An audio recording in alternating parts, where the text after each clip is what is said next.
హల్లెలూయా హల్లెలూయా. దేవుని నామానికి మహిమ కలుగును గాక. మరి పోయిన వారం మనం మాట్లాడుకున్న వాక్యంలో దేవుడు మన యొద్ద నుంచి ఏం ఆశిస్తూ ఉన్నాడు అనే దాని గురించి మనం మాట్లాడుకున్నాము. సరే, మనం వాక్య ధ్యానంలోకి వెళ్దాం. ఈరోజు వాక్యం ఏమిటంటే, నేను నీ పక్షాన ఉన్నాను. హల్లెలూయా హల్లెలూయా.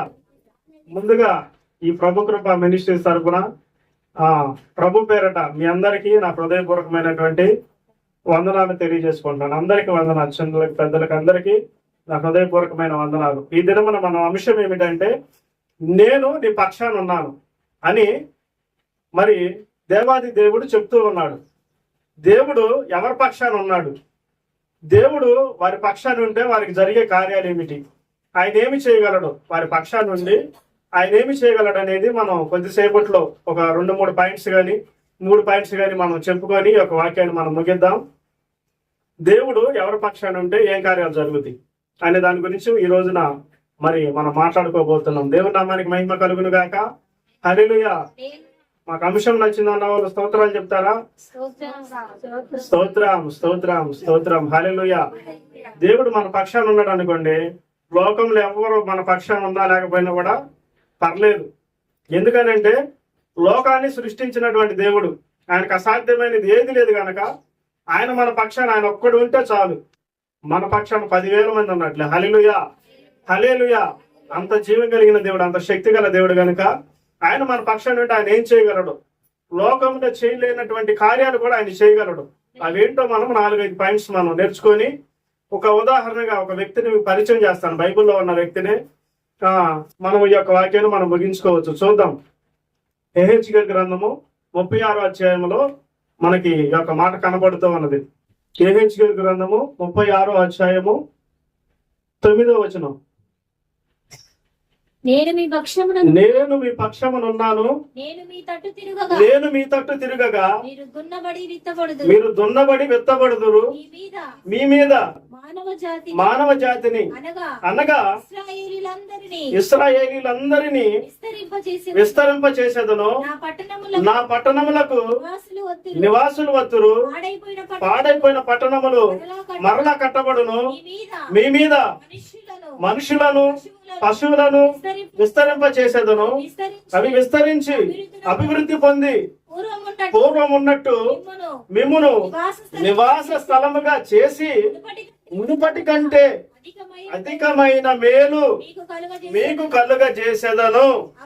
అప్పుడు నేను యెహోవానై ఉన్నానని మీరు తెలుసుకొందురు. హల్లెలూయా. దేవుని నామానికి మహిమ కలుగును గాక.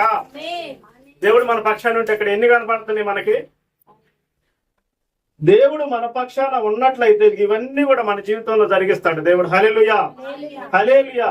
చూడండి, నేను నీ పక్షాన ఉన్నాను అని దేవుడు చెప్తూ ఉన్నాడు. నేను మీ తట్టు తిరగగా మీరు దున్నబడుదురు. దున్నబడి ఏం చేస్తారంట? ఎత్తబడతారు. అంటే దున్నబడటం అంటే మన హృదయము దున్నబడటం. హల్లెలూయా హల్లెలూయా. దేవుడు మన పక్షాన ఉండి మన ప్రక్కన ఉన్నట్లయితే మనం ఏం చేస్తామంటే దున్నబడి ఎత్తబడతాం అనమాట. హల్లెలూయా. అంటే మన హృదయము దున్నబడిద్ది అనమాట. మన హృదయం దున్నబడటం అంటే మన యొక్క పాపముల నుంచి, పాపము యొక్క స్వభావము నుంచి, పాపం అనేటటువంటి ఆలోచన నుండి, వ్యసనం అనేటటువంటి ఆలోచన నుండి దున్నబడి క్రీస్తులో నాటబడుట. హల్లెలూయా. దేవునిలో నాటబడుట. హల్లెలూయా. హృదయము దున్నబడిందంటే అప్పుడు ఎవరి వైపు తిప్పుతాం మనము? మన హృదయాన్ని దేవాది అయినటువంటి దేవుని వైపు త్రిప్పుతాం అనమాట. అంటే మన హృదయం ఎప్పుడైతే దున్నబడి సరిచేయబడి విత్తబడుతుందో అప్పుడు మనం ఫలిస్తాం అనమాట. హల్లెలూయా. ఎప్పుడైతే ఈ హృదయం అనేటటువంటి హృదయంలో ఉన్నటువంటి చీకటిని, పాపాన్ని, మనకున్నటువంటి వ్యసనాలని ఎప్పుడైతే దున్నబడుతుందో, దేవుడు ఎప్పుడైతే మన పక్షాన నిలబడి దున్నుతాడో అప్పుడు ఏం చేస్తామంటే దేవుడి పక్షాన మనము నాటబడతాము, విత్తబడతామని లేఖనాల ద్వారా దేవుడు చెప్తూ ఉన్నాడు. దేవుడు మన పక్షాన ఉంటే మనం ఏం చేస్తాం? దున్నబడి విత్తబడతాం. హల్లెలూయా హల్లెలూయా. దున్నబడి విత్తబడతాం. తర్వాత మీ మీద మానవ జాతిని అనగా ఇశ్రాయేలీయులను విస్తరింపజేసేదను. నా పట్టణ నివాసులు వత్తురు, పాడైపోయిన పట్టణములు మరలా కట్టబడును. పాడైపోయినటువంటి పట్టణములు ఏం చేస్తాయి? మరలా కట్టబడతాయి అంట. దేవుడు మన పక్షాన నిలబడితే పాడైపోయినటువంటి మన హృదయములు, పాడైపోయినటువంటి మన కుటుంబ జీవితం, పాడైపోయినటువంటి మనకున్నటువంటి సమస్యలు మనకున్నటువంటి వ్యసనాల నుండి, ఈ పాడైపోయిన అంతటి నుండి కూడా మనం ఏం చేయబడతామంటే మరలా ఏం చేస్తాం? విడిపించబడతాం. పాడైపోయిన పట్టణములు ఏం చేస్తాయంటే మరలా కట్టబడతాయి అన్నమాట. దేవుని నామానికి మహిమ కలుగును గాక. పాడైపోయినటువంటి పట్టణాలు మరి మరలా మొదట చూసినటువంటి మీరు దున్నబడి వెత్తబడుదురు. దున్నబడటం, పాడైపోయినటువంటి హృదయం దున్నబడటం, పాడైపోయినటువంటి కుటుంబాలు సరిచేయబడటానికి దేవుడు మన పక్షాన నిలిచినట్లుగా మనం చూస్తూ ఉన్నాం. హల్లెలూయా. ఇప్పుడు రెండు మాటలు మనకి ఎక్కడే కనబడుతున్నాయి. దేవుడు మన పక్షాన ఉంటే ఒకటే, మన హృదయము దున్నబడుతుంది, మన కుటుంబం దున్నబడుతుంది. ఇప్పుడు కుటుంబంలో సమస్యలు ఉన్నాయి అనుకో, దానిని ఎవరైనా తీసివేయగలరా? ఆ సమస్యల నుంచి ఎవరైనా విడిపించగలరా? ఆ సమస్యల నుంచి ఎవరైనా బయటకు తీసుకొచ్చి మనల్ని క్షేమమైనటువంటి స్థలముల పైన నిలబెట్టగలరా? ఎవరు నిలబెట్టలేరు, ఎవరు చేయలేరు. కాబట్టి ఈ దినమున మీతోనే మాట్లాడుతున్నాడు దేవుడు. ఈ దినాన ఈ మైక్ శబ్దం ద్వారాగా, ఈ వీడియో ద్వారాగా ఎవరైతే చూస్తూ ఉన్నారో వారితో మాట్లాడుతున్నాడు. ఇక మీరు అప్పటికి కూడా భయపడాల్సినటువంటి పని కూడా లేనే లేదు. ఇక ఎన్నడూ కూడా మీరు బాధపడవలసినటువంటి పని కూడా లేనే లేదు. దేని విషయమై బాధపడుతున్నావో ఇక దాని విషయమై నువ్వు చింతించవలసిన అవసరం లేదు. దేవుడే నీ పక్షాన నిలబడబోతున్నాడు. హల్లెలూయా. సర్వశక్తి గల దేవుడు ఆయన, సర్వాధికారి ఆయన. ఆయనకి అసాధ్యమైనది ఏదీ లేదు. ఆయనకి అన్ని కూడా సాధ్యమే. అన్ని కూడా చక్కబరిచి ప్రతి సమయంలో కూడా మనల్ని నిలబెట్టగలడు. రాజుల ఎదుటను, అధికారుల ఎదుటను, బంధువుల ఎదుటను, అందరి ఎదుట నిలబెట్టగలడు. అయితే ఆయనే అంటున్నాడు, నేను నీ పక్షాన ఉన్నాను, నేను మీ పక్షాన ఉంటే మీరు దున్నబడి విత్తబడుదురు, పాడైపోయినటువంటి పట్టణాలు మరలా కట్టబడతాయి అని దేవుడు సెలవిస్తూ ఉన్నాడు. అయితే మీ మీద మనుషులను పశువులను విస్తరింప చేసేదను అని చెప్తూ ఉన్నాడు. మన మీద మనుషులను అంటే గర్భఫలం లేక ఎవరు బాధపడుతూ ఉన్నారు? గర్భఫలం లేక ఇంటిలో ఎంతమంది బాధపడుతున్నారు? వారు దేవుడు నిశ్చయముగా మీకు గర్భఫలం అనుగ్రహించును గాక. హల్లెలూయా, హల్లెలూయా. నిశ్చయముగా మీ సంతానము విస్తరింప చేయును గాక.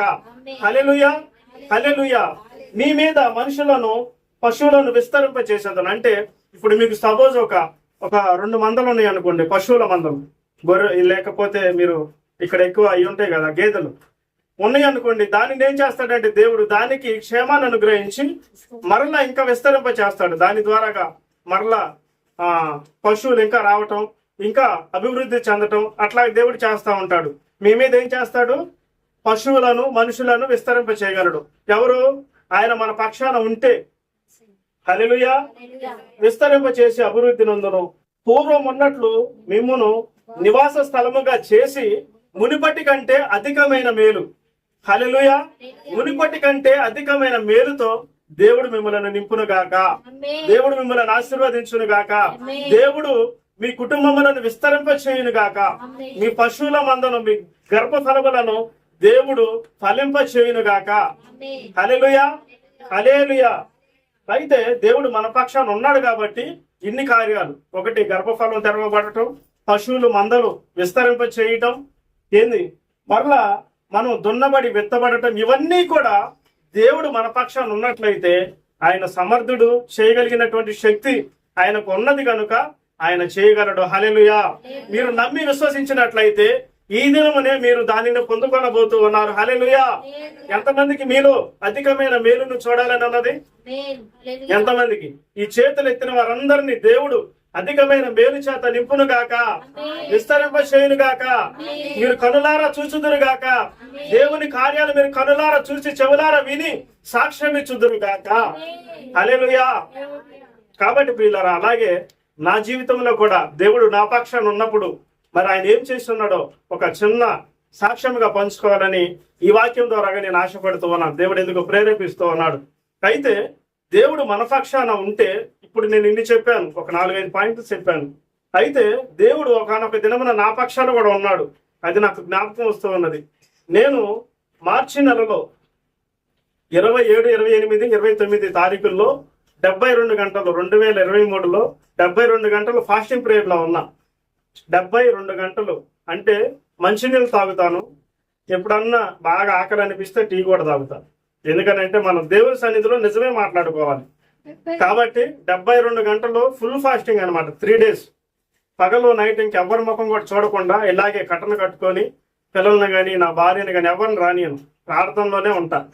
72 గంటలు నేను ప్రార్థనలో ఉన్నా. అయితే ఈ 2023 మార్చి నెలలో 72 గంటలు ఫాస్టింగ్కి నేను సమయం కేటాయించుకొని ప్రార్థనా పూర్వకంగా కింద ఇట్లా పట్టా వేసుకొని అంతా చుట్టూ కట్టలు కట్టుకుంటా, ఎవరు కనపడకుండా, నా ముఖం ఎవరు కనపడకుండా. అయితే ఉండాలని నేను ఆశపడినప్పుడు అంతకు ముందుగానే నేను హైదరాబాద్ వెళ్ళా. 3 రోజులు ప్రార్థనలు ఉంటే అక్కడ 3 రోజులు ప్రార్థనలో నేను ఏకీభవించి ఇంటికి రావడంతో నా నైట్ రెస్ట్ తీసుకొని మార్నింగ్ ఉదయం 5 గంటలకి, ఉదయం 5 గంటల సమయంలో నుంచి నేను ఇక ఉండాలని నిర్ణయం తీసుకొని ఇలాగే చేసుకున్నా, ఏర్పాట్లు చేసుకొని ఉదయం 5 గంటలకి ఇక తలస్నానం చేసి వచ్చి కూర్చున్నాను. కూర్చొని 8 గంటల దాకా ప్రార్థన చేసుకున్నా. 5 నుంచి 8 గంటల దాకా ప్రార్థన చేసుకున్నాక కొంచెం నీరసంగా ఉండి, అంటే ఉదయాన్నే లేచా కాబట్టి 3-4 లేస్తేనే ఈ పనులన్నీ అవుతాయి కాబట్టి కొంచెం నీరసంగా ఉండి 8 గంటల దాకా ప్రార్థన చేసుకున్నామని పడుకున్నా. కొంచెం నిద్ర వచ్చినట్లయి కళ్ళు మంటలుగా ఉంటే కొంచెం అట్లా పడుకున్నా. మనకి ఎన్ని దిక్కులు ఉంటాయి? మనకి లోకంలో ఎన్ని దిక్కులు? 4 దిక్కులు. హల్లెలూయా, హల్లెలూయా. 4 దిక్కులు ఉంటాయి మనకి. తూర్పు, పడమర, ఉత్తరం, దక్షిణం, 4 దిక్కులు ఉంటాయి. అయితే నేను కళ్ళు మంటలుగా ఉండి పడుకోగానే ఇక వెంటనే ఒక బలమైనటువంటి చీకటి శక్తి. అంతకుముందే నేను 3 days ఒక రూమ్లో ఉండి హైదరాబాద్ వెళ్ళి ఇక ఆ ప్రార్థన చూసుకొని ఒకటే ప్రేరేపణ, 3 రోజులు అక్కడ ఉన్నానే కానీ ఎప్పుడు ఇంటికి వెళ్ళాలి, ఎప్పుడు ఉపవాసంలో ఉండాలి, ఎప్పుడు నేను దేవుని పాదాల దగ్గర గడపాలి అని చెప్పేసి ఎంతో ఆతృతతో అక్కడ ఉన్నానే కానీ మనసంతా దీని మీద ఉంది. ఒకటే ప్రేరేపణ అనమాట, ఎందుకో తెలియదులే కానీ. అయితే ఎలాగలగా 3 రోజులు అక్కడ ముగించుకొని ఇక్కడికి వచ్చి ఇక్కడ కూర్చొని ఇంకెప్పుడైతే నేను ప్రార్థనలో ఉన్నానో ఒక బలమైనటువంటి చీకటి శక్తి నిజంగా నా జీవితంలో జరిగింది. దేవుడు మన పక్షాన్ని ఉంటే ఆయన ఏం చేయగలడో దీని ద్వారాగా కూడా మనకి తెలుస్తుంది. ఇప్పుడు ద్వారాగా మనం వాక్యం ద్వారాగా తెలుసుకున్నాం. అలాగే దేవుడు ఒక దినంలో నా పక్షా నుండి కూడా ఏం చేశాడో మీకు తెలియజేస్తాను. హల్లెలూయా. పడుకోగానే ఒక బలమైనటువంటి చీకటి శక్తి నా దగ్గరికి వచ్చింది. బలమైనటువంటి చీకటి శక్తి అది రావటంతో వెంటనే నన్ను తూర్పు వైపుకి నేను పడుకొనే ఉన్నా. నా ఆత్మ నేను పడుకున్న వ్యక్తిని, నా శరీరాన్ని చూస్తూ ఉంది. ఈ చీకటి శక్తి ఏం చేస్తుందంటే నన్ను తీసుకొని తూర్పు వైపుకి వెళ్ళిపోతూ ఉంది బలంగా. అంటే ఒక వ్యక్తి చనిపోతే, ఇప్పుడు నేను ఒకవేళ చనిపోయాను అనుకున్నాం, చనిపోతే నన్ను నేను చూసుకోలేను నేను, కానీ ఆ దినమున నన్ను నేను చూసుకోగలిగాను. నేను ఎట్లయితే పడుకున్నాను అట్లాగే పడుకొని ఉన్నాను.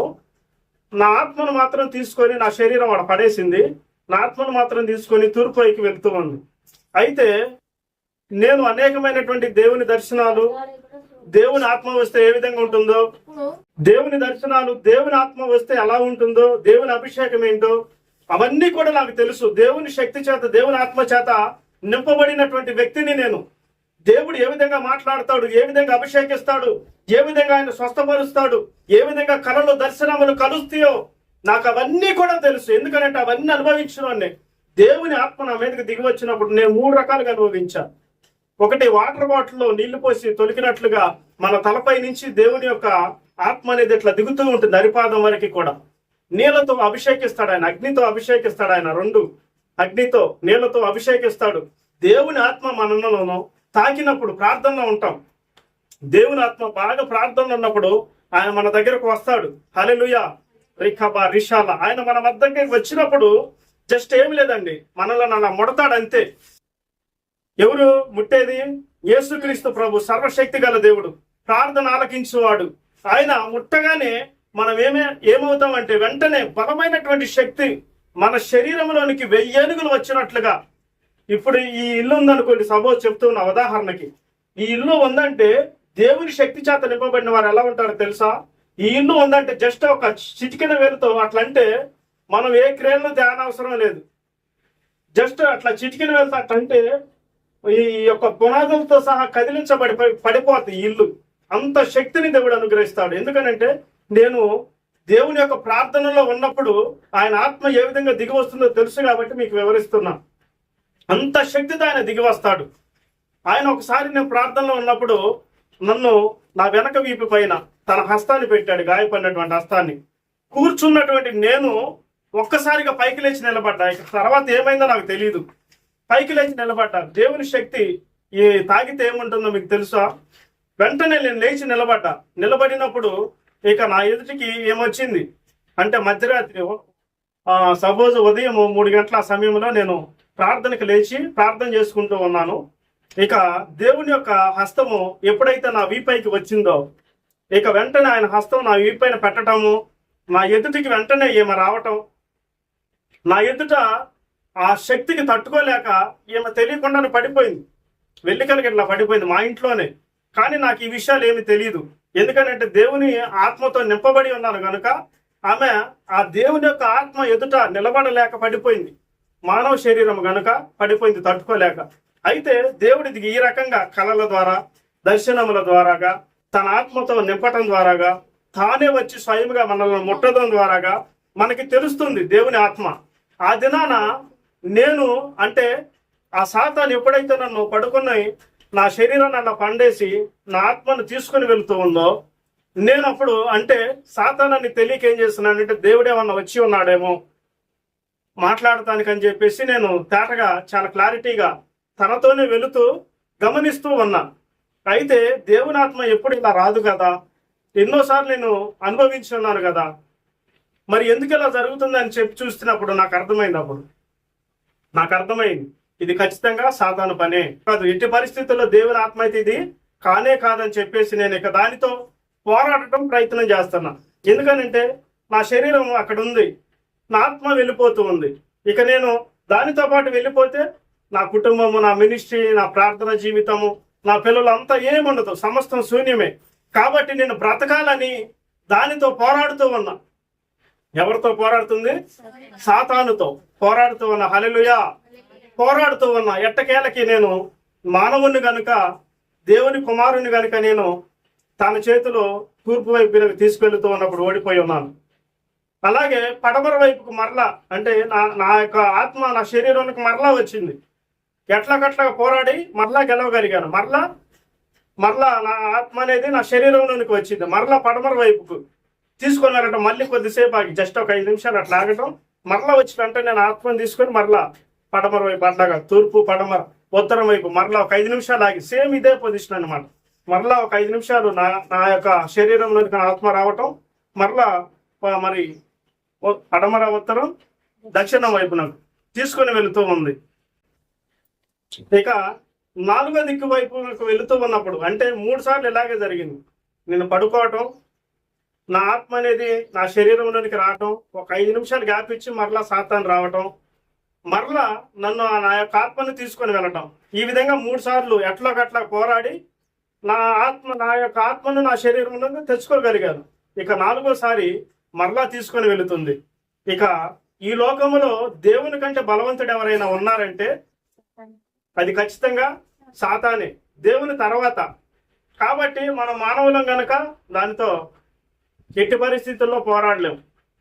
కాబట్టి నేనేం చేస్తూ ఉన్నానంటే ఇక 4వసారి పోరాడడానికి శక్తి లేక శరీరంలో ఇంకా అంటే ఇప్పుడు నాన్ స్టాప్గా మనం ఏదన్నా ఒక 2 గంటలు పనిచేసామనుకోండి, ఇక శరీరంలో శక్తి లేక ఏం చేస్తాం, కొద్దిసేపు అలసట తీర్చుకొని కూర్చొని మంచినీళ్ళు అవి తాగి మరలా కొంచెం శక్తిని కూడగట్టుకొని లేదంటే భోజనం చేసో ఏదో చేస్తాం.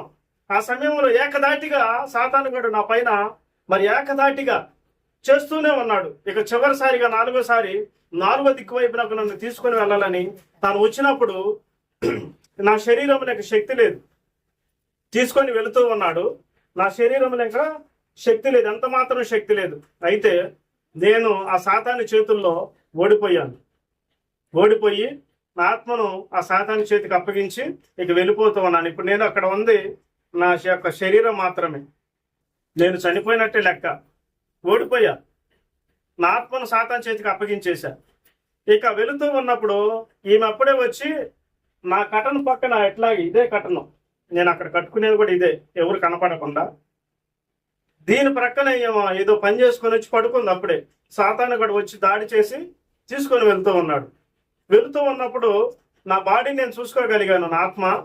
రెండోదిగా నా కన్నేమో ఏం పైన పడింది, అమ్మగారి పైన పడింది, సువర్ణ పైన నా కన్ను పడింది. పడగానే అరే నేను ఈ యొక్క సాతాను గాడి చేతుల్లో ఓడిపోయాను కదా. ఎవరి చేతుల్లో? సాతాను గారి చేతుల్లో నేను ఓడిపోయాను కదా, ఇక నా పరిస్థితి ఏమిటా? అరే ఈ అమ్మాయి ఉంది కదా, నన్ను నమ్ముకొని, నాకు పిల్లలు ఉన్నారు కదా, నాకు మందిరం ఉంది, మినిస్ట్రీ ఉంది కదా, నేను దేవుడిని సేవ చేయాలి కదా అని చెప్పేసి నాలో ఒక ఆశ పుట్టింది. 3 సార్లు నా సొంత ప్రయత్నంతో నేను దానిపైన పోరాడగలిగాను, ఎలాగలా తెచ్చుకోగలిగాను. 4వసారి శక్తి లేనప్పుడు వదిలేశాను. ఇక నా శరీరంలో శక్తి లేక, దానితో పోరాడే శక్తి లేక వదిలేసినప్పుడు, ఎప్పుడైతే ఈ అమ్మాయి నా కంటిలో పడిందో నాలోనికి మరలా ఒక ఆశ అనేది పుట్టింది. హల్లెలూయా, హల్లెలూయా. నాలో ఒక ఆశ అనేది పుట్టింది. అరే ఈ అమ్మాయి ఉంది, నన్ను నమ్ముకొని, నాకు పిల్లలు ఉన్నారు, నాకు మందిరం ఉన్నది, నేను దేవుని సేవ చేయాలి, ఎన్నో ఆశలతో నేను ఎప్పటి నుంచో మరి ఎదురు చూస్తున్నవాని కదా, ఈ సాతాను గారి చేతులకి నా యొక్క ఆత్మను అప్పగిస్తే ఎలాగా, ఏంటి పరిస్థితి అని చెప్పేసి నేను ఇక ఒక ఆలోచన ఎప్పుడైతే వచ్చిందో అప్పుడు నాలోనికి శక్తి మరలా వచ్చింది.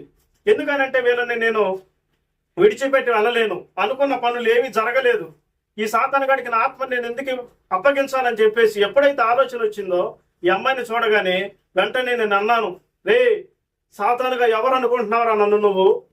కోటాను కోట్ల దేవదూతలు నా చుట్టూ ఉన్నారు, నేను నమ్మిన దేవుడు ఎవరో తెలుసా? సర్వశక్తి గల దేవుడు ఆయన. హల్లెలూయా, హల్లెలూయా. జీవాధిపతి ఆయన. హల్లెలూయా. చూడరా అని చెప్పేసి అనగానే కోటాను కోట్ల దేవదూతలు చుట్టూ, ఎప్పుడైతే నేను సర్వశక్తి గల దేవుడు, నన్ను రక్షించగలిగిన దేవుడు నా పక్షాన ఉన్నాడని ఎప్పుడైతే పలికానో సాతానుగాడు మరలా నా ఆత్మను 4వసారి నా శరీరమును వేసేసి వెళ్ళిపోయిందండి. హల్లెలూయా, హల్లెలూయా. నేను అప్పుడు వెంటనే లేచి మరలా మోకరించి కన్నీటితో ప్రార్థన చేసుకొని ఈ సాక్ష్యాన్ని నా భార్యతో నేను పంచుకొని ఉన్నాను.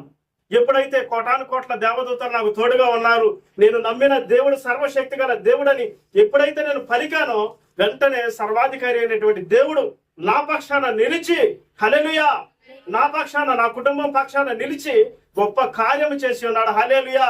ఇప్పుడు మనం చూసాం, దేవుడు పక్షాన ఉంటే దున్నబడతాం, విత్తబడతాం, నాటబడతాం. మన పక్షులు, మన పశువులు, మరి మనకున్నటువంటి మరి గర్భఫలము, భూఫలము, పాడైపోయిన పట్టణాలు ఏ విధంగా కట్టబడతాయో, నేను నా పక్షాన దేవుడు నిలిచినప్పుడు చనిపోయినటువంటి నేనే బ్రతికి వచ్చాను. హల్లెలూయా, హల్లెలూయా.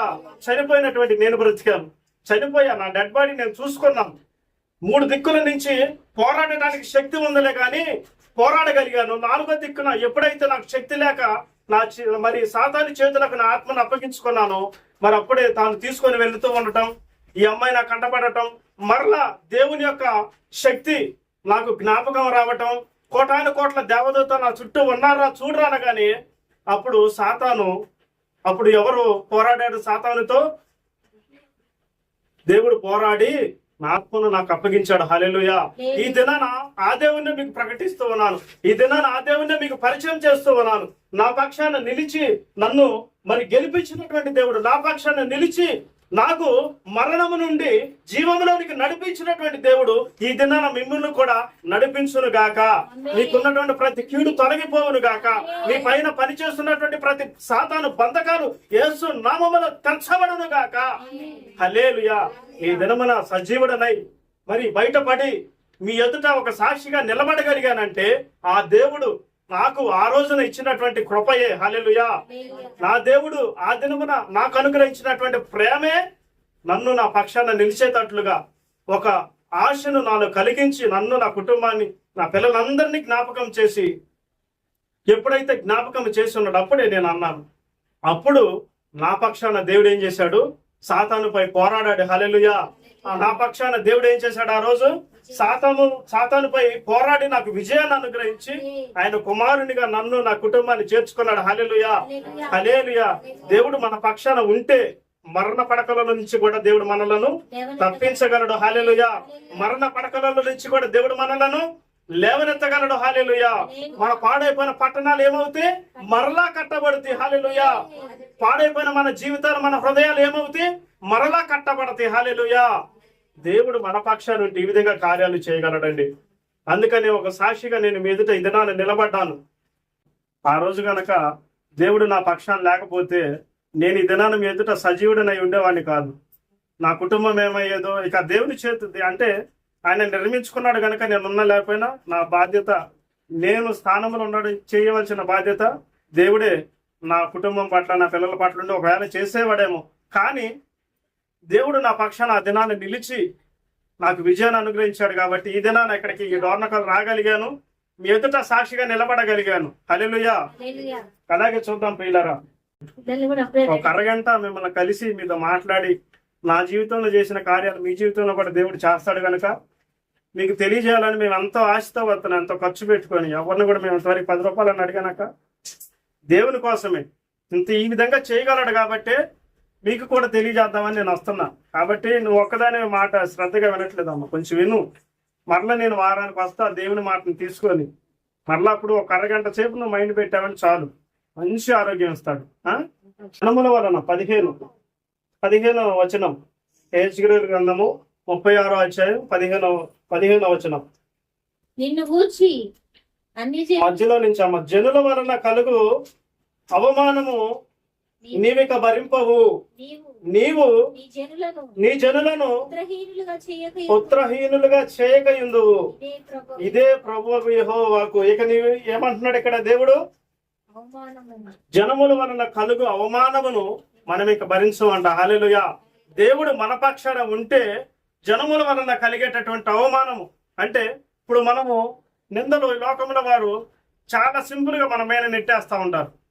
చాలా సింపుల్ గా నువ్వు ఒకవేళ ఒక పని, ఒక ఏదన్నా చెడు పని చేయలేదు, నువ్వు సపోజ్ అనుకుందాం, దానిని ఏం చేస్తారంటే ఈ జనము మన మీద నెడుతూ ఉంటారు. ఖచ్చితంగా ఆమె చేసింది, నువ్వు నిర్దోషివి, నీకు అసలు ఏమీ తెలియదు, నువ్వు చేయలేదు కూడా. కాకపోతే ఈ లోకం ఏంటంటే మన మీద వెంటనే ఆ నిందను వేస్తూ ఉంటారు. అటువంటి అవమానం మనకు కలగకుండా దేవుడు ఏం చేస్తాడంట? తప్పిస్తాడంట. ఇదే ప్రభు అయినటువంటి యెహోవా వాక్కు. దేవుడు మన పక్షాన ఉంటే జనముల వలన కలిగేటటువంటి అవమానము, జనములు మనల్ని నిందిస్తున్నటువంటి మాటల నుండి, జనము మన పైన వేస్తున్నటువంటి నిందల నుండి, జనము మన పైన వేస్తున్నటువంటి ప్రతి సమస్యల నుండి, నిందలు ఊరకనే సింపుల్ గా, చాలా సింపుల్ గా వేస్తూ ఉంటారు. నేను ఇప్పటికి భరిస్తూనే ఉన్నా. ఇప్పటికి కూడా నా జీవితంలో, నా కుటుంబ జీవితంలో మరి మా మీద, అమ్మగారి మీద, నా మీద, పిల్లలు అందరూ మీద వేస్తూనే ఉంటారు. కానీ మనకు తెలియదు దాని విషయంలో అసలు ఎటువంటి మరి సంబంధమే ఉండదు. అయినా కూడా నింద అనేది వేస్తారు. అయితే దేవుడు మన పక్షాన ఉంటే ఆ నిందలు అనేవి రాకుండా ఒక అడ్డు కంచెలాగా, ఒక అగ్ని కంచెను వేసి దేవుడు మనల్ని ఏం చేస్తాడంటే ఆ నిందల నుండి, అవమానాల నుండి దేవుడు తప్పిస్తాడు. హల్లెలూయా. చేయనటువంటి నిందలు కూడా మన మీద వేస్తూ ఉంటారు. మనము చెయ్యము, ఏ పాపం చెయ్యం, ఏ పాపం ఎరుగము. అసలు మనకి ఎటువంటి సంబంధం లేకపోయినప్పటికీ కూడా, ఏ పాపం మనం ఎరగనప్పటికీ కూడా మన పైన చాలా సింపుల్ గా చుట్టుపక్కల వాళ్ళకి వీళ్ళకి అందరికి చెప్పి, అదిగో వాళ్ళు ఇట్లా, ఇదిగో ఈ పాపం చేశారు, ఆ పాపం చేశారు, ఇదిగో వీళ్ళు ఇట్లా, వీళ్ళ బతుకెట్లా అని చెప్పేసి ఒక ముద్ద అన్నం తినటం, ఉన్నదేదో ఇంట్లో ఆ చెట్ల కింద చేరటం, పనికిమాలిన వ్యవహారం. ఇది కూడా ఉంది కీర్తనలో కూడా. అపహాస్యకులు, అవునక్క, కీర్తనలో కూడా ఇది కూడా ఉండేది. అట్లాంటి వారి దగ్గర మీరు కూర్చోనకూడదు. అపహాసకులు కూర్చోడక, దుష్టుల ఆలోచన చొప్పున నడవక, పాపుల మార్గమున నిలువక, అపహాసకులు కూర్చుండు చోట కూర్చోడక, యెహోవా ధర్మశాస్త్రమందు ఆనందించుచు దివారాత్రములు దాన్ని ధ్యానించువాడు ధన్యుడు. హల్లెలూయా. చూసారా, ఇది కూడా ఉంది ఈ మాట కూడా. కాబట్టి వాళ్ళ దగ్గర, వాళ్ళ పక్షాన మనం చేరకూడదు. దివారాత్రములు ఏం చేయాలంటున్నాడు దేవుడు? దేవుని యొక్క వాక్యాన్ని, వాక్యమై ఉన్న దేవుడు. హల్లెలూయా. వాక్యం అంటే ఎవరు? దేవుడు వాక్యమై ఉండను, వాక్యమే దేవుడు అయి ఉండను కనుక ఎప్పుడైతే ఈ వాక్యాన్ని మనం అంటుకట్టుకొని ఉంటామో, దివారాత్రములు దీనిని ధ్యానించుతూ ఉంటామో, దేవుడు అప్పుడు మన పక్షాన ఉన్నట్లే. హల్లెలూయా. హల్లెలూయా. చాలా సింపుల్ గా వేస్తారంటే ఇటువంటి నిందల నుంచి కూడా ఆయన మన పక్షాన, మన ప్రక్కన ఉంటే ఏమవుతుందంటే దేవుడు ఖచ్చితంగా దాటి నుంచి మనల్ని తొలగిస్తాడు. హల్లెలూయా. విడిపిస్తాడు. హల్లెలూయా. దేవుడు మన పక్షాన ఉంటే ఎంతకంటే కూడా ఇంకా గొప్ప కార్యాలు చేస్తాడు ఆయన. కాబట్టి ఈ ఏదో ఉన్నదేదో తిని ఏంది నిందలు వేసేవారి పక్షాన మనం ఉండకూడదు, వారితో మనం చేరకూడదు. ఎప్పుడు దివారాత్రములు దేవుని యొక్క వాక్యాన్ని ధ్యానించుచు, జుంట తేనె దారుల కన్నా కూడా మధురమైనటువంటి వాక్యాన్ని మనం హృదయంలో ఉంచుకొని దేవునికి మొరపెడుతూ ఉన్నట్లయితే అప్పుడు దేవుడు మన పక్షాన్ని నిలబడతాడు. హల్లెలూయా. కాబట్టి ప్రియులారా, ఈ దినాన మీరు దేని విషయమై చింతిస్తూ బాధపడుతూ మరి మీ మీద వెయ్యినటువంటి నిందలు వేసి మిమ్మల్ని బాధ పెడుతూ ఉన్నారో ఈ దినమున దేవుడు మిమ్మల్ని విడిపించును గాక, దేవుడు మిమ్మల్ని తప్పించును గాక, ఆ నిందలన్నీ కొట్టివేయబడును గాక, ఆ నిందలన్నిటి నుండి తొలగిపోవుదురు గాక, మీ కుటుంబము క్షేమముగా వర్ధిల్లును గాక. హల్లెలూయా, హల్లెలూయా. ప్రతి నింద, ఏ నింద విషయమై నువ్వు చింతిస్తూ ఉన్నావో, ఏ పాప విషయము నీ మీద వేసి ఆ బాధను అనుభవిస్తూ కన్నీరు కారుస్తూ ప్రతి దినము నువ్వు మొరపెడుతూ ఉన్నావో, నీ ప్రార్థన ఖచ్చితంగా దేవుడు చూస్తూ ఉన్నాడు. హల్లెలూయా, చూస్తూ ఉన్నాడు నా ప్రియమైన సహోదరుడా, చూస్తూ ఉన్నాడు నా ప్రియమైన సహోదరి. నీ నింద కొట్టివేయబడును గాక, నీ నిందలు కొట్టివేయబడును గాక, నీ అవమానము నీ యొద్ద నుండి తొలగిపోవును గాక, దేవుడు నీ పక్షాన నిలచును గాక. హల్లెలూయా, హల్లెలూయా. ఇక మీ నోటి నిండా నవ్వుండును గాక, ఇక మీ కుటుంబమును సంతోషం ఉండును గాక, ఇక మీ జీవితంలో ఎల్ల వేళల దేవుని యందు ఆనందించుదురు గాక. హల్లెలూయా. దేవుని యొక్క వాక్యము మీకు తోడై ఉండును గాక. వాడు పాస్టర్ అయింది, నాకు తెలియనటువంటి బ్రతుక వాడిది. వాడు పాస్టర్ అయింది, ఆమె పాస్టర్ అయింది. ఇదిగో ఈ విధంగా చేశారు, ఇదిగో ఆ విధంగా చేశారు, అదిగో ఆ విధంగా ఏది తెలియదు. కానీ చూస్తున్నటువంటి జీవాధిపతి అయిన దేవుడు మా పక్షాన ఉన్నాడు. ఎన్ని నిందలు పడ్డామో సర్వశక్తి గల దేవునికి తెలుసు. ఎన్ని నిందలు వేసి ఉన్నారో సర్వాధికారి అయిన దేవునికి తెలుసు. ఈ దినాన ఎంతో బాధతో ఈ దినాన దేవుడు మీ పక్షాన ఉన్నాడు చెల్లి, దేవుడు మీ పక్షాన ఉన్నాడు తమ్ముడు, దేవుడు మీ పక్షాన ఉన్నాడు చెల్లి అని నేను ఇంత తేటగా చెప్పగలుగుతున్నానంటే నీ కన్నీరు చూశాడు తల్లి. నువ్వు ప్రార్థించి ఉన్నావో ఇంతవరకు ప్రార్థించలేదో నాకైతే తెలియదులే, కానీ దేవుడు నీ పక్షాన ఉన్నాడు. నువ్వు వారి ఎదుటనే గొప్ప వారిగా, గొప్ప సైనికులుగా దేవుడు నిన్ను నిలబెట్టబోతూ ఉన్నాడు. వారి ఎదుటనే నీ కుటుంబం నిలబడబోతూ ఉన్నది. వారి ఎదుటనే దేవుడు నిన్ను గొప్ప జనముగా చేయబోతూ ఉన్నాడు. ఇది నా మాట కాదు, దేవుని యొక్క వాక్కు. హల్లెలూయా. ప్రభు అయినటువంటి యెహోవా వాక్కు. హల్లెలూయా. ఎంత నిందలండి, ఎంత అవమానం అండి. ఏనాడు కూడా తెలియనటువంటి మన పైన, ఏనాడు కూడా ఏ పాపం ఎరిగినటువంటి మన పైన, ఒకవేళ తెలుసో తెలియక పాపం చేసి ఉంటాం, దానికి వారు ఇంకా ఏం చేస్తారంటే ఇంకా అధికమైనటువంటి మాటలతో తెలిసిన వారికి, తెలియని వారికి, మరి మన బంధువులకి, మనకి తెలియనటువంటి వారికి అందరికి చెప్పి చుట్టుపక్కల ఊర్లో మొత్తం వారు ఏం చేస్తారంటే ఒక మైకు అనౌన్స్మెంట్ లాగా, ఇప్పుడు ఎక్కడన్నా ఏదన్నా ప్రార్థన జరుగుతూ ఉందనుకో, ఒక మైకును పెట్టి ఏ విధంగా అనౌన్స్మెంట్ చేస్తారు ఆ విధంగా చేస్తారు మన కుటుంబ విషయమై. అయితే ఈ దినాన మన పక్షాన దేవుడు ఉన్నాడు. ఆ నిందలు కొట్టివేయబడబోతున్నవి. ఆ నిందలు ఏమవుతున్నాయి? కొట్టివేయబడబోతూ ఉన్నది. దేవుడు నీ పక్షాన ఉండి నిన్ను గొప్ప జనముగా, రాజుల ఎదుట, బంధువుల ఎదుట నిన్ను నిలబెట్టబోతూ ఉన్నాడు. హల్లెలూయా. ఎవరైతే నిన్ను అవమానించి ఉన్నారు, ఎవరైతే నీ పైన నిందలు వేసి ఉన్నారో వారు వచ్చి నీ పాదముల పైన పడులాగిన దేవుడు చేయును గాక. వారే నీ పాదముల పైన పడి, ఇదిగో నన్ను క్షమించు నా తల్లి, నన్ను క్షమించు నా కుమారుడా, నన్ను క్షమించు బ్రదర్, ఇదిగో అన్న, ఇదిగో చెల్లి, నన్ను క్షమించు, నీ పైన నేను అనేకమైనటువంటి నిందలు వేసి ఉన్నాను, దయతో నన్ను క్షమించు, ఇదిగో నేను ఒప్పుకుంటూ ఉన్నాను, ఇక నేను ఎన్నడూ కూడా నిన్ను ఎవ్వరి విషయమై దీని మీద అబద్ధ సాక్ష్యాన్ని పలకను అని చెప్పేసి నీ పాదముల పైన పడి క్షమాపణ అడిగే దినములు రాబోతూ ఉన్నవి. హల్లెలూయా, హల్లెలూయా. నీ పాదముల పైన పడబోతూ ఉన్నారు శత్రువులు. నీ పాదముల పైన పడి నిన్ను క్షమాపణ కోరి దినము వచ్చును గాక. నిశ్చయముగా ఆ దినము నువ్వు చూచుదువు గాక. హల్లెలూయా. దేవుడు మన పక్షాన్ని ఏం చేస్తాడంట? జనముల వలన కలిగేటటువంటి అవమానము, నిజంగా నాకు కూడా ఏడిపోతుంది కానీ మీకు చెప్పాలి కాబట్టి నేను ఆపుకుంటున్నా. జనముల వలన కలిగేటటువంటి అవమానం మనకు రాకుండా ఆయన కాపాడతాడు. మనుషుల వలన ఎన్నో అవమానాలు వస్తుంటాయి, ఎంతో హింసించి ఎంతో దూషిస్తారు. మనకున్నటువంటి సమస్యలు మనకు చాలా అన్నట్లుగా మన పైన ఇంకా నిందలు వేస్తారు. మనకు నిజంగా ఏ పాపము తెలియదు, తెలుసో తెలియక ఏదో ఒకవేళ చిన్నప్పుడు మనం చేసినా దేవుని నమ్మి దేవునిలో నడుస్తూ ఉన్నప్పుడు అయినా కూడా వారు అనేకమైనటువంటి నిందలతో మనల్ని బాధ పెడుతూ ఉంటారు. కానీ ఈ దినాన దేవుడు మనకి సాక్ష్యం ఇస్తూ ఉన్నాడు. సర్వశక్తి గల దేవుడు సాక్ష్యం ఇస్తూ ఉన్నాడు.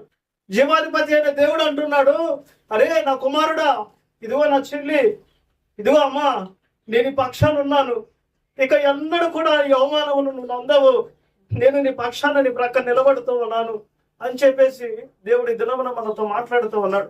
ఈ యొక్క వీడియో ద్వారా ఈ మాటలు ఎవరైతే వింటూ ఉన్నారో నిశ్చయముగా మీ నిందలు కొట్టివేయబడును గాక, మీ అవమానము తొలగిపోవును గాక. ఎంత నిందలు అవమానిస్తూ ఎంత నిందలను మీరు పడుతూ ఉన్నారు, వాటన్నిటి నుంచి నేను నమ్మిన నా దేవుడైనటువంటి సర్వశక్తి గల దేవుడు మిమ్మల్ని విడిపించును గాక. హల్లెలూయా. దేవుడు మన పక్షాన ఉంటే ఈ లోకంలో కలిగేటటువంటి అవమానాల నుంచి దేవుడు మనల్ని విడిపిస్తాడు. ఒకటి. రెండవదిగా నా సాక్ష్యాన్ని మీతో పంచుకొని ఉన్నాను. సాతాను ఏ విధంగా దాడి చేసినప్పుడు, మరి నేను పోరాడలేకపోయినప్పుడు దేవుడు నా పక్షాన నిలిచి మరి ఏ విధంగా సాతాను పైన నేను మరి విజయమును పొందుకోవడానికి శక్తి నాకు అనుగ్రహించున్నాడో మీకు తెలియచేస్తున్నాను. మూడవదిగా మనం ఏం చేయబడతామంటే, మన హృదయములు సరిచేయబడతాయి, మన హృదయములు దున్నబడతాయి, దేవుని ఎదుట దున్నబడతాయి. హృదయంలో ఉన్నటువంటి పాపపు ఆలోచనల నుంచి, హృదయంలో ఉన్నటువంటి వ్యసనాల నుంచి, హృదయంలో ఉన్నటువంటి బాధల నుంచి దేవుడు దున్ని ఆయన వైపు త్రిప్పబడులాగున, ఆయన దగ్గర మనము దున్నబడి విత్తబడులాగున దేవుడు కార్యాలు చేస్తాడు. హల్లెలూయా. 3 మాటలు మీకు తెలియచేసి ఉన్నాను. అలాగే చూద్దాం ప్రియులారా, ఇదే అధ్యాయంలో హెజ్కేలు గ్రంథము 36వ అధ్యాయము 25వ వచనం. మీ అపవిత్రత యావత్తు మీ అపవిత్రత యావత్తు పోవునట్లు నేను మీ మీద శుద్ధ జలమును చల్లుదును. చాలా హల్లెలూయా. అపవిత్రత అంటే మనము జన్మ పాపము, కర్మ పాపం అని 3 రకాల పాపములు ఉంటాయి. అంటే మనం పుట్టినది మొదలుకొని ఇప్పుడు నివసించేంత వరకు కూడా పాపంలోనే నివసిస్తూ ఉన్నాం. అయితే ఎప్పుడైతే మనము దేవుని వైపు త్రిప్పబడి, ఎప్పుడైతే మనము దేవుని తరఫు తిరగబడతామో, అప్పుడు ఆయన ఏం చేస్తాడంటే శుద్ధ జలమును చల్లి మనలో ఉన్నటువంటి అపవిత్రత, మన హృదయాల్లో ఉన్నటువంటి అపవిత్రత, మన కుటుంబంలో ఉన్నటువంటి అపవిత్రతను అంతటిని కూడా తీసివేసి శుద్ధునిగా చేయునుగాక, శుద్ధురాలుగా చేయునుగాక, శుద్ధులుగా మనలందరినీ ఆయన చేయునుగాక. ఎప్పుడైతే మనం ఆయన తరఫు తిరుగుతామో ఆయన మన పైన అపవిత్రత పోనట్లుగా శుద్ధ జలము చల్లి మనలను శుద్ధునిగా చేయబోతా ఉన్నాడు. హల్లెలూయా. హల్లెలూయా. దేవుని నామానికి మహిమ కలుగునుగా. కానీ మన పక్షానుంటే మనలను శుద్ధునిగా చేయగలడు. ఆయన మన పక్షానుంటే మనుషుల వలన కలిగేటటువంటి నిందల నుండి, అవమానాల నుండి మనలను విడిపించగలడు. ఆయన మన పక్షానుంటే ప్రతి సమస్య పైన ఆయన మనకు విజయాన్ని అనుగ్రహించగలడు. ఆయన మన పక్షానుంటే మన పశువులు, మన మందలు అధికమైనటువంటి మేలు చేత నింపబడగలవు. హల్లెలూయా. హల్లెలూయా. దేవుని నామానికి మహిమ కలుగును గాక. అపవిత్రత అంతా పోవునట్లుగా ఈ లోకంలో ఎవ్వరు కూడా మనలో ఉన్నటువంటి అపవిత్రతను తీసివేయలేరు, పాపాన్ని కొట్టివేయలేరు, పాపము నుండి ఎవరు కూడా విడిపించలేరు. కేవలం ఒకే ఒక రక్తము ద్వారాగా, సిలువలో మన కొరకు కార్చిన రక్తము ద్వారాగా మనం ఏం చేస్తామంటే శుద్ధునిగా చేయబడతాం. హల్లెలూయా. ఆయన రక్తములో పాపపు విమోచన ఉన్నది, ఆయన రక్తములో స్వస్థత ఉన్నది, ఆయన రక్తములో విడుదల ఉన్నది, ఆయన రక్తములో విమోచన ఉన్నది. హల్లెలూయా. ఆయన మాత్రమే మనలను పాపము నుండి విడిపించగలడు. హల్లెలూయా. ఆయన మాత్రమే మనలను శుద్ధునిగా చేయగలడు. హల్లెలూయా. హల్లెలూయా. నాకు ఈ వాక్యం అర్థమవుతుందన్న వాళ్ళు హల్లెలూయా చెప్తారా? హల్లెలూయా. దేవుని నామానికి మహిమ కలుగును గాక. 4-5 పాయింట్లు మీకు వివరించగలిగాను. అలాగే చూద్దామమ్మా 29వ వచనం కూడా. మనం ఇంకా ఎటు వెళ్ళొద్దు, దేవుడు మన పక్షాన ఉంటే ఎన్ని కార్యాలు చేయగలడు. ఈ యొక్క అధ్యాయంలోనే మనం ఈ దినం నేర్చుకోబోతూ ఉన్నాం. మీ సకలమైన అపవిత్రతను పోగొట్టి, మీ సకలమైన అపవిత్రతను పోగొట్టి నేను మిమ్మల్ని రక్షించును, మీకు కరువు రానియక ధాన్యమునకు ఆజ్ఞ ఇచ్చి అభివృద్ధి పరతును. హల్లెలూయా. అంతేనమ్మా. దేనికి ఆజ్ఞ ఇస్తాడంట? ధాన్యమునకు, ఆహారమునకు, మంచి గోధుమలతో తృప్తిపరచువాడు ఆయనే అని కూడా లేఖనాల్లో ఉంది. అది కూడా ఉంది. మంచి గోధుమలతో మనలను కరువులో ఉన్నప్పుడు, కాటకాల్లో ఉన్నప్పుడు, నిందల్లో ఉన్నప్పుడు, అవమానంలో ఉన్నప్పుడు, ఇంటిలో ఆహారం లేక బాధపడుచు ఉన్నప్పుడు ఎవరైనా ఇస్తారా మనకి? ఎవరైనా ఇస్తే ఒకవేళ ఒక పూట ఇస్తారేమో, ఒక 100 రూపాయలు. ఇప్పుడు ఒక 1000 రూపాయలు అడిగితే ఒక 100 రూపాయలు ఇవ్వగలరేమో. కానీ ధాన్యానికే ఆజ్ఞ ఇచ్చి, సర్వశక్తి గల దేవుడు అంటున్నాడు, ధాన్యమునకే ఆజ్ఞ ఇచ్చి, మిమ్మల్ని ఏమంటున్నాడు? ధాన్యమునకు ఆజ్ఞ ఇచ్చి కరువు రానియక అభివృద్ధి పరతును. హల్లెలూయా. అభివృద్ధి పరచగలిగిన దేవుడు. హల్లెలూయా. దేవుడి దినమున మిమ్మల్ని అభివృద్ధి పరచును గాక. హల్లెలూయా. ఇక మీ ఇంటిలో ధాన్యము కొదువు లేకుండా సమృద్ధితో నింపబడును గాక. హల్లెలూయా. దేవుడి నామానికి మహిమ కలుగును గాక. అయితే దేవుడు మన పక్షాన ఉంటే ఇదిగో ఈ విధంగా కార్యాలు చేయగలడు. దేవుడు మన ఎవ్వరు చేయలేనటువంటి కార్యాలు, ఈ లోకంలో ఎవ్వరు మన పక్షాన నిలబడి చేయలేనటువంటి కార్యాలు దేవుడు చేయగలడు.